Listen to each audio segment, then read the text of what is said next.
Oh, we live. We live. We live. We live. What's happening, everybody? It's the joint with Ayatollah here.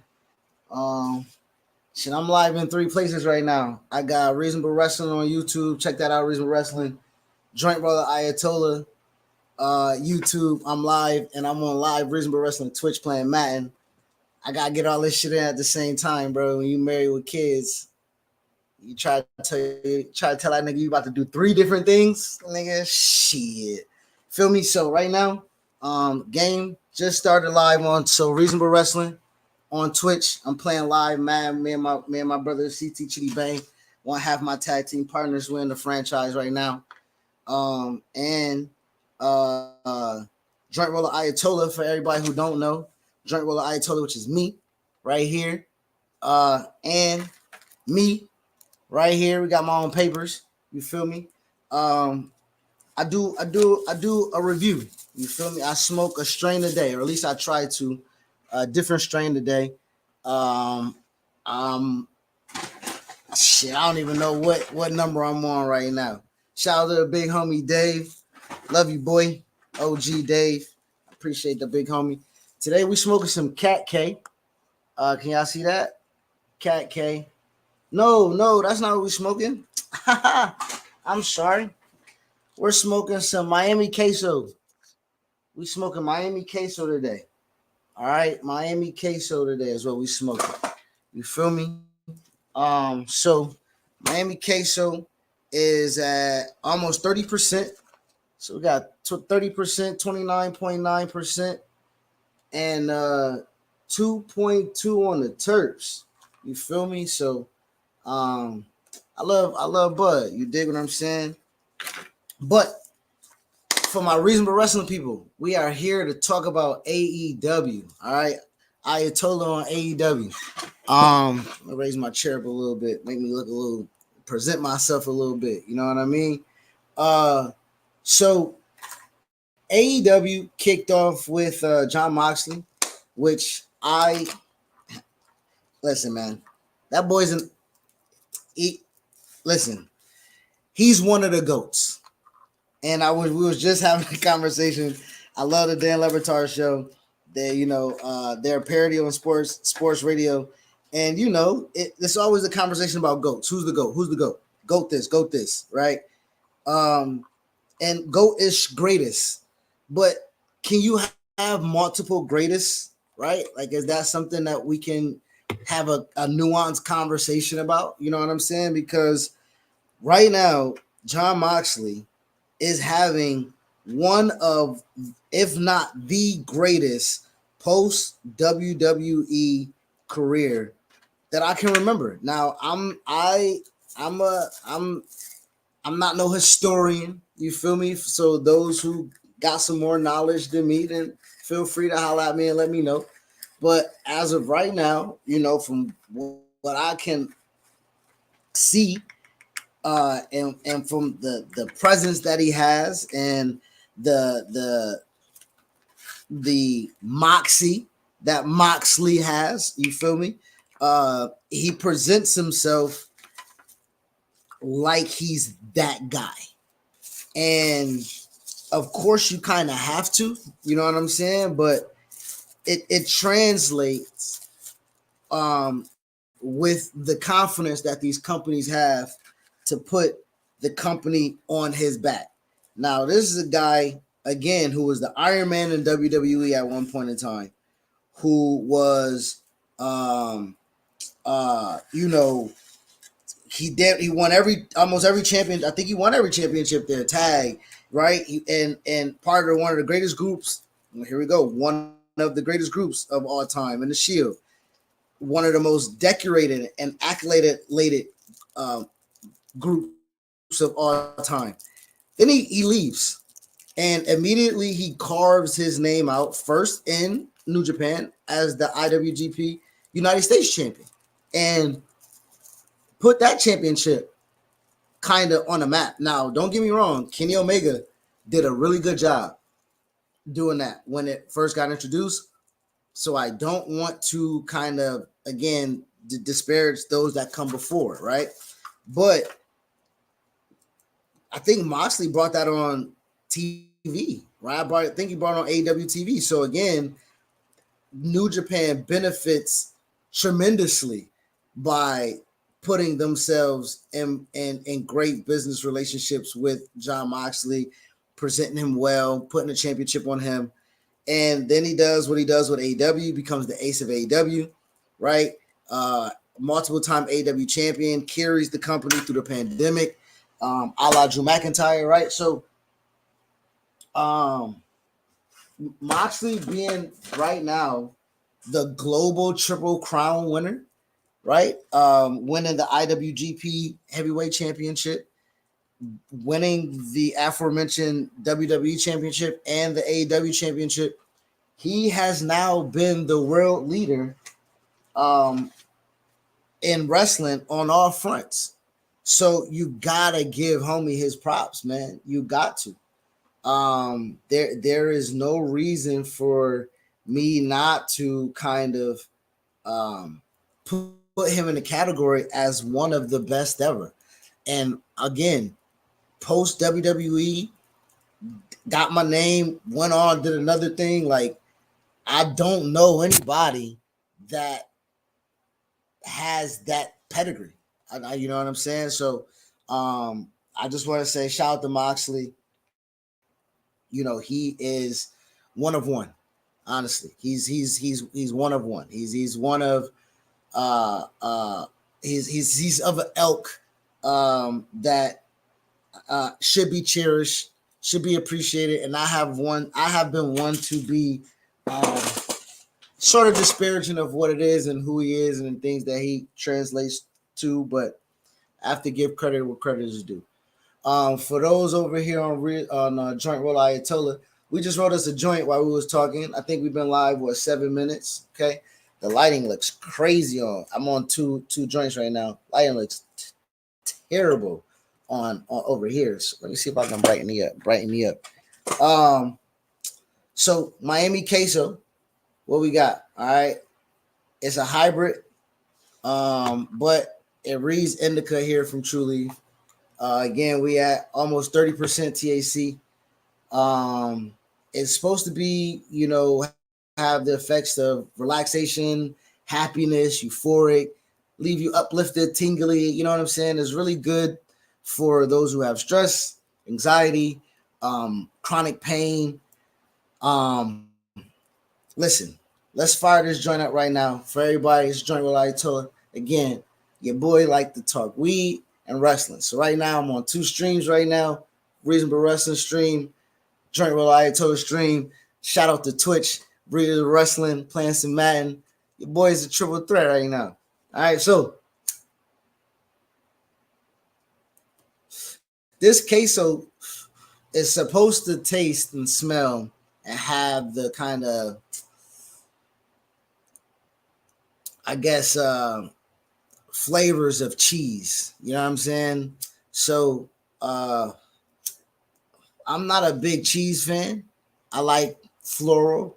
I like fruity. Pause. I like citrus, right? Those are my flavors, right? But when we come to, like, if it's skunky, if it got like a buttery taste to it, a little cheese taste to it, I'm usually not a fan. But so again, I do strains. Garlic, I wasn't a fan of garlic. I've tried every garlic they had. GMO, garlic gas, garlic OZ, everything. That shit's some fire. You know what I'm saying? So I can't be put off by the name. I can't be put off by the taste.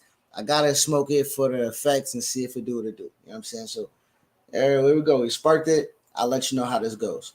Back to AEW, right? So I put in my group chat that I'll put in here. Please don't kill me, everybody. Please do not kill me. Because I love this person. Mercedes Moné. Okay. Her backstage promo. I did not like it. I did not like it. I'm sorry. I did not like it. I did not like it. I know she had to adjust it. I know I did not like it. I would have rather probably her be confrontational backstage I would have rather her kind of be a little bit war torn, war thirsty. You know what I'm saying? I would have had her confront Julia, have her confront Willow, have her confront Chris. Right? I would have built some tension up between that. Her just standing in front of the camera and talking, that's not her strong suit. You know what I'm saying? I put in the group chat something very very disparaging. So I'm gonna be straight up. Her talking Sharonda-esque.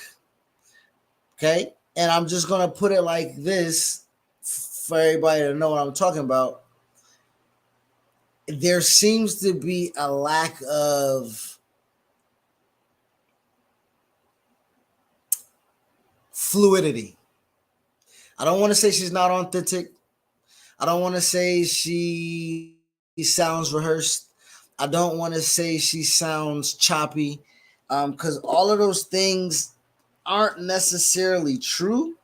I do want to say that she does sound. It sounds uninspiring.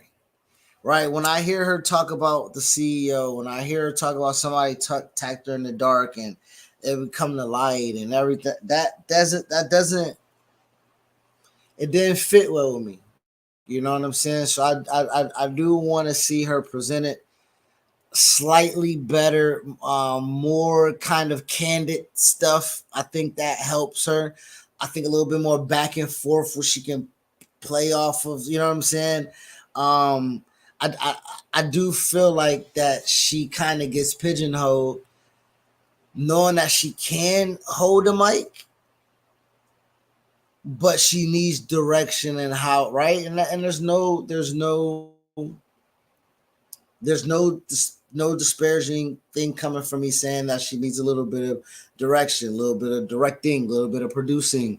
I just didn't like that segment, and if that was the best one that they had to put out on TV, I think we need to kind of be able to position her a little bit better. So I'll leave that. I'll just leave it there. You know what I'm saying? Willow being attacked. This could have been Mercedes, striking. This could be Julia doing, striking on both. Like, so a lot of people might have something to say about the storytelling. A lot of people, meaning like my co-host, he might have something to say about the storytelling, but I am going to see where it goes. You know what I'm saying? I am going to see where it goes. Brody King and Adam Copeland, man, that mixed tag,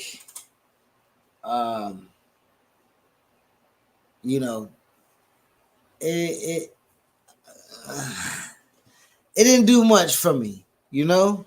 AEW's not doing the best that it can to present itself for Dynasty. Right? Dynasty is this upcoming week. I don't feel like they moved the needle enough for me with this particular event. Listen, man, Dynasty is a banger card, bro. Right? We got from bottom to top to bottom, however you want to say it. Right? I believe that the card is very much stacked. It has well received talent. It has really pretty decent storytelling. But it's just not all succinct, right? It's just not all connecting, right? I don't want to bash the show. I do feel like that we had our moment of doing so. What they did last week with the show, I don't feel like they did the show any justice. But this particular week, I thought we was gonna have a statement go home show. It was a regular Dynamite. Now we still have Rampage, we have Collision, so we have opportunities. I said the same thing with Raw heading into WrestleMania, and SmackDown ended up carrying the load. right? So, um, break on wrestling this week. It does have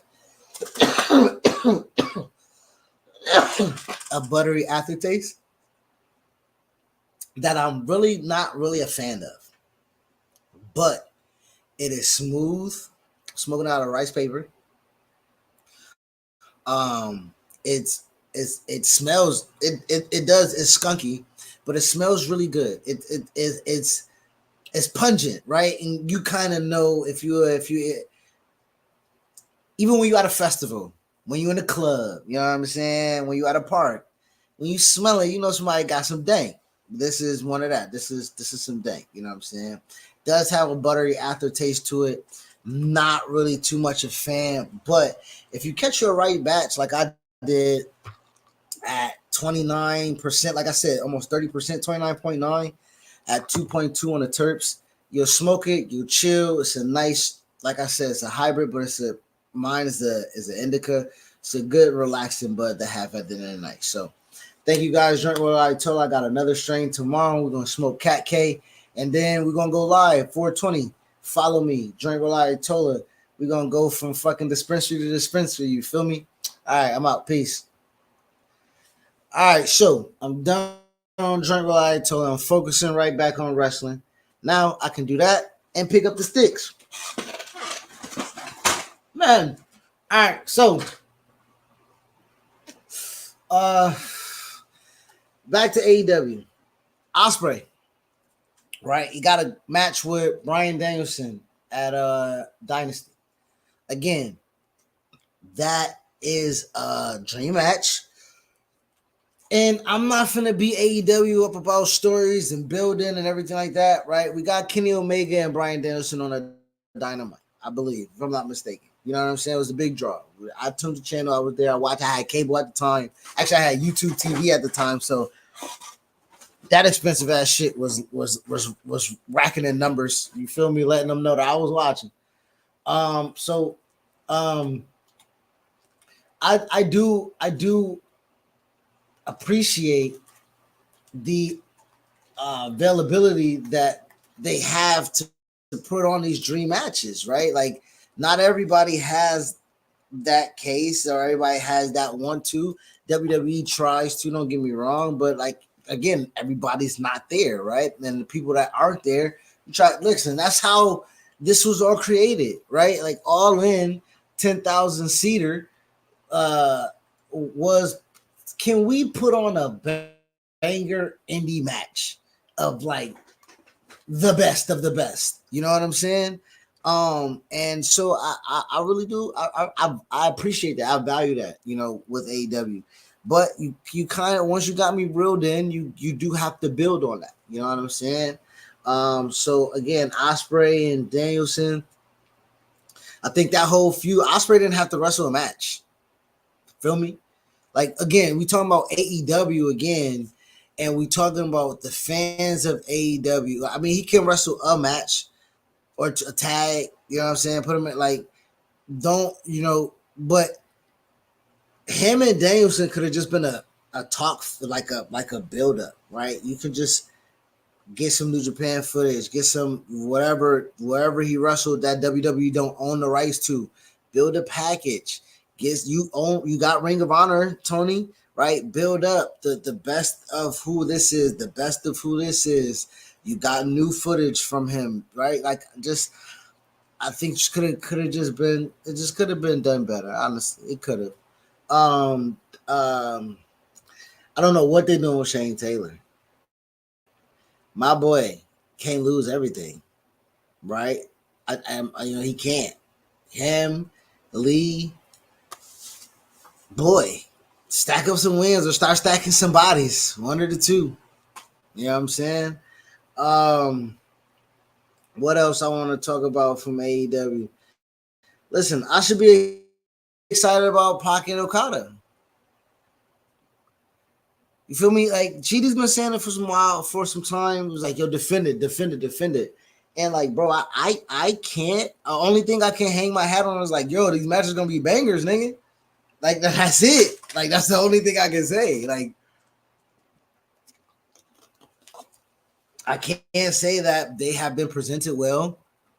I can't say that they have been, been put in the best of light. You know what I'm saying? It's really hard for me to gauge realistically what direction they want me to go in as far as my investment. Because I've already said that I'll follow you as a televised independent show. And everybody's keep telling me was like, yo, Challenger Brands ain't independent shows. And I'm like, they built themselves up into a Challenger brand off of being an independent show. So that's the nuance that I'm applying, right? You know what I'm saying? Like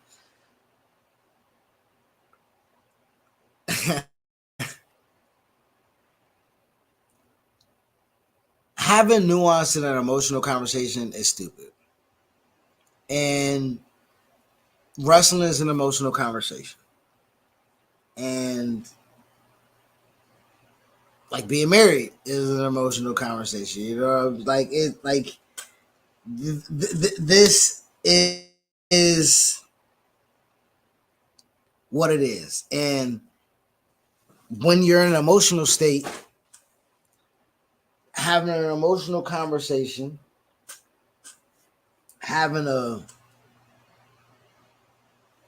argumentative emotional conversation, ain't nobody hearing no fucking nuance.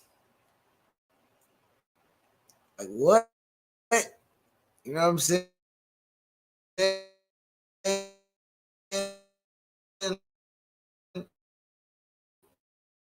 So, there is they are in a situation where they are who they are, right? They are who they are, and I can't chastise them for them not, like, they're just being better thems. They're not stepping into being someone else, right? And I think here that's a nuanced conversation in relation, right? The expectation in relationship is that you're going to grow into something that I think you're supposed to be, and that's not the case, right? I'm just going to evolve into a better version of who I am. I'll make less mistakes at being me, right? That's not me meeting your expectation. And we're never going to get past that. Like, that's just it.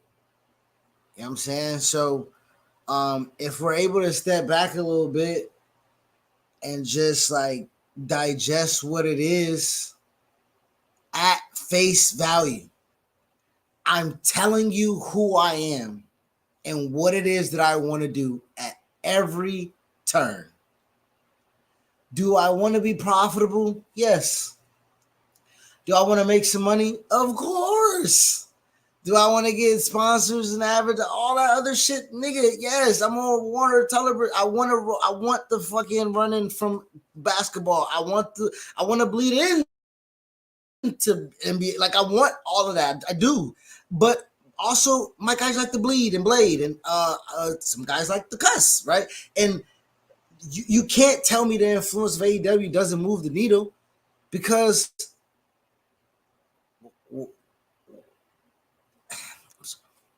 this is me moving the goalposts, or me die. Listen, WWE ain't started doing all this reality based stuff until it was marketable and an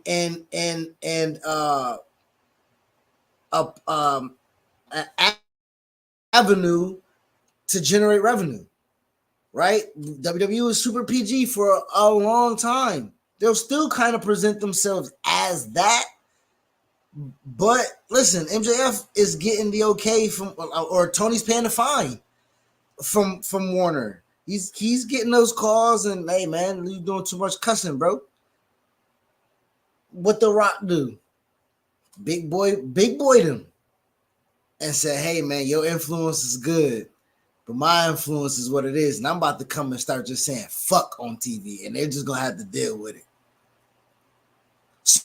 So AEW does really do have good functionality and structure and foresight and what it is that we want. Like I'm not gonna say that they don't do all that. You know what I mean? And the expectation is that that was what they were supposed to be.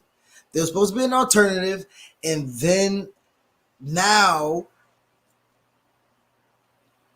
it's almost like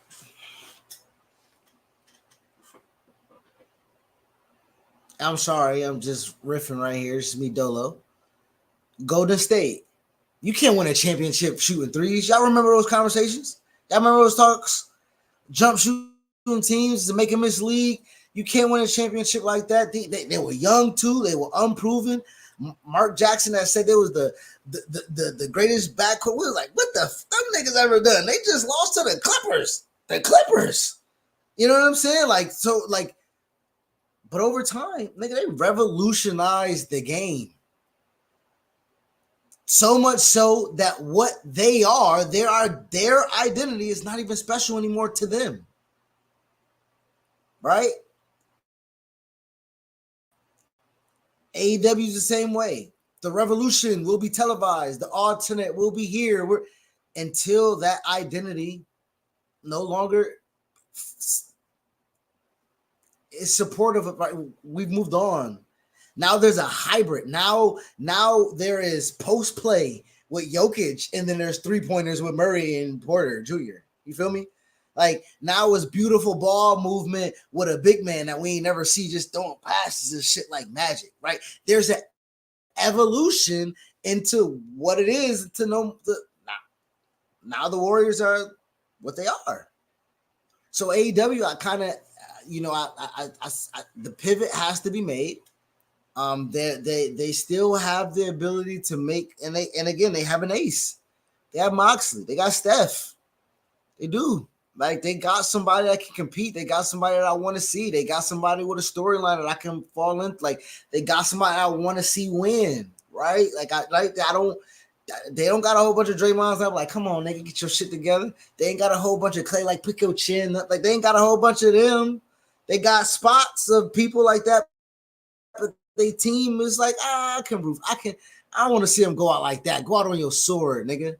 You know what I'm saying? Like AEW got to go out on a sword, which means you put on great matches, and within those matches, you have to give me a storyline that I can kind of fall into. Okada and Pac, I need something. FTR Bucks, I need, bro. FTR left the cushion job to come and be the greatest tag team all over the world. That's the story with the Bucks, because why? We're the fucking best. We started the company. We started Downside Guarantees. We made $1 million off us. We sold merch out of Hot Topic. We the fucking best, nigga. That's what that pit. Why I ain't getting that? And listen, man. Hey, AEW, I'm here though. I'm here. You got people that I want to see. You got people that I'm investing in. You got people that I like. Willow, Athena, Red Velvet, Pac, Okada, Bucks, FTR. I like them. Whenever Ricky starts to get healthy and he's back, because we know it's not because they don't want to put him on. Ricky, man, do something with Hobbs. Even Warlow, as much as I want to see him go, like he can always be rebuilt. You got Swerve, you got Adam Hangman Page, you got Mercedes. Bro, y'all got a roster. Y'all stacked, right? Y'all just gotta, it's just minor things. It ain't even major. Feel me? All right, I'm pushing up on a half hour. Me gas bagging. I'm about to get out of here. It's a joint roll Ayatollah, man. Y'all can catch us. Y'all can catch us every Sunday. We trying to get a time down. Life, wife, kids. He got, life, little nephews, sisters, family, moms, everything. We trying to school. We trying to work. We trying to do some stuff, but everybody got their own thing. But Sundays is where you can catch us. I think we're gonna try to lock in at 4:30. Y'all can catch us here. We also want to try to do reviews. Not well, yeah, I guess recaps. You feel me? I don't know if niggas gonna be able to do it night of, but day after, stuff like that for sure. You know what I mean? Chidi was on there. Monday he did his Raw recap. I'm here Thursday night AEW. Shout out to all our homies that support us too, man. You know what I mean? Like right now, it's a whole bunch of wrestling podcasts that kind of record on different schedules. I think Black Wrestling Podcast record on Thursdays, right? I think Ringside Club record on Thursdays. You know what I'm saying? We're gonna pull up on the homies too. They sent out the invite, and we fuck with them homies hard. You know what I'm saying? So shout out to the Ringside Club. They record on Thursdays. Black Wrestling Club Thursdays. Our homies Black Guy Wrestling, they record on Sundays. So we try to get y'all with the double dip. You know what I'm saying? Support us, they support us, and then after we done, we support them because that's the love. They record on Sundays, I think at 8, if I'm not mistaken. You know what I'm saying? Um, shout out to the homie X3, bro. I wanted to go see my little nephew Jameer. I love that little nigga. I watched WrestleMania night 2 with him. I drove to Buffalo, watched WrestleMania with the family.